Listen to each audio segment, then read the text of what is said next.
तो प्यारे बच्चों, हमने कल पढ़ा था फंक्शनल और नॉन फंक्शनल डायमेंशनिंग। फंक्शनल मतलब कार्यकारी और नॉन फंक्शनल मतलब अकार्यकारी विमांकन। देखिए इस फिगर के माध्यम से यहाँ पे दिया हुआ है चित्र 5.13 में लिखा हुआ है functional and non functional and axillary dimensioning. यानी एक्सिलरी डायमेंशनिंग मतलब सहायक विमाएं। कार्यात्मक विमांकन कल आपको समझाए थे हम। अब आज समझिए नॉन फंक्शनल डायमेंशनिंग, नकारात्मक विमांकन।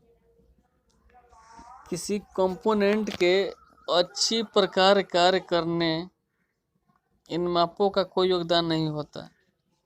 किसी कंपोनेंट के अच्छी प्रकार कार्य करने और इन मापों का कोई योगदान नहीं होता। इन्हें ड्राइंग पर दर्शाना जरूरी नहीं होता है। नॉन फंक्शनल डायमेंशनिंग को ड्राइंग पर दर्शाना जरूरी नहीं होता। यानी जो भाग हमारे कंपोनेंट का कार्य करने वाला नहीं है उसको दर्शाना नेसेसरी नहीं है।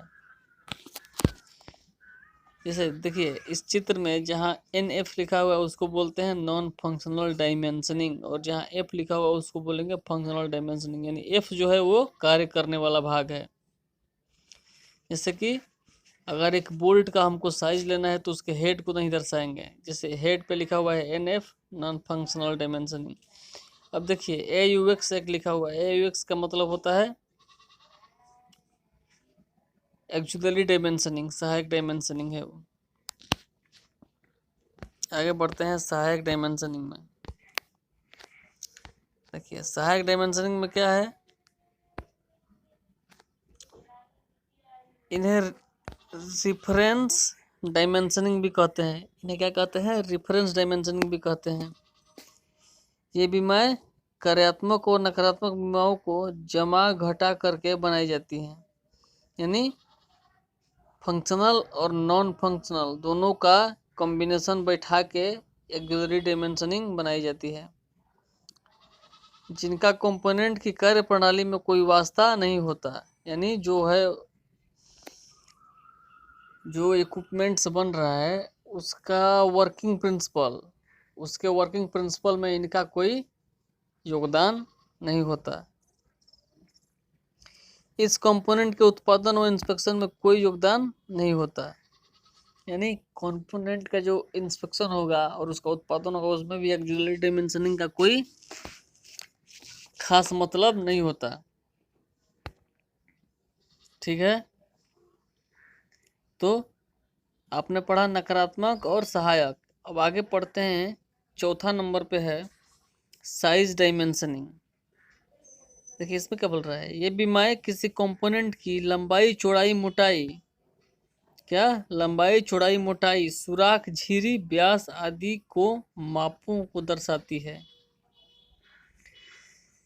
यानी आकार डायमेंशनिंग यानी साइज डायमेंशनिंग, आकार विमाएं का काम क्या है कि किसी कंपोनेंट जो है, कोई इक्विपमेंट से जॉब है, कंपोनेंट मतलब जो वस्तु बन रही है, उसकी लंबाई को, चौड़ाई को, मोटाई को, उसमें जो सुराख स्लॉट कटा हुआ है, जो झिरी कटी हुई है, उसका डायमीटर आदि को दर्शाता है।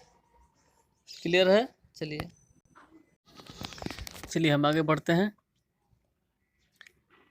इसमें बताया गया था कि आकार विमा यानी साइज डायमेंशनिंग में किसी कंपोनेंट की लंबाई, चौड़ाई, सुराख, झिरी, व्यास इत्यादि की मापों को दर्शाया जाता है। देखिए अब चित्र 5.14 में L1, L3, H और H1 का आकार देखिए। चित्र 5.13 में L1 क्या दिखा रहा है, इस कंपोनेंट का जो बेस से कटा हुआ भाग है उसकी चौड़ाई को दिखाता है। उसके बाद L3 देखिए, L3 में क्या दिखा रहा है, L3 को ध्यान से देखिए। L3 कहाँ पे है, L3 भी एक कटा हुआ खांचा है, यानी सुराख, उसकी चौड़ाई को दर्शा रहा है। और एच जो है हाइट दिखा रहा है, और H1 जो है वो भी एक हद तक हाइट को दिखाने का काम कर रहा है। तो ये हो गई आपका, ये हुआ आपका आकार विमांकन। अब चलिए आगे बढ़ते हैं। स्थिति विमाएं। ये विमाएं कंपोनेंट की ड्राइंग में किसी सुराख के केंद्र, झिरी आदि की स्थिति को दर्शाती है। ये विमाएं क्या करती हैं, जिसको कहते हैं लोकेशन डायमेंशनिंग, स्थिति विमाएं। इस बीमा का कार्य क्या है कि ड्राइंग में किसी सुराख के केंद्र यानी किसी होल के सेंटर, झिरी यानी स्लॉट आदि की स्थिति को दर्शाती है। जैसा कि चित्र 5.4 में, यहाँ पे देखिए चित्र 5.14 में LA और L5 को देखिए, LA और L5 और L5 को ध्यान से देखने के बाद आपको जो मिलेगा, L5 में क्या दिखा रहा है, वो एक सेंटर लाइन है और उस सेंटर दिखा रहा है। और L5 तो आपको देखेंगे, L4 देखिए, L4 में आपको क्या दिखा रहा है, ध्यान से देखना है इसको। L4 में भी एक स्लॉट की चौड़ाई को दर्शा रहा है, और L6 में एक रेडियस को दिखा रहा है। क्लियर? चलिए, तो स्थिति बीमा तक रहते हैं। अब आगे का जो है डायमेंशनिंग कल के वीडियो में आपको बताया जाएगा।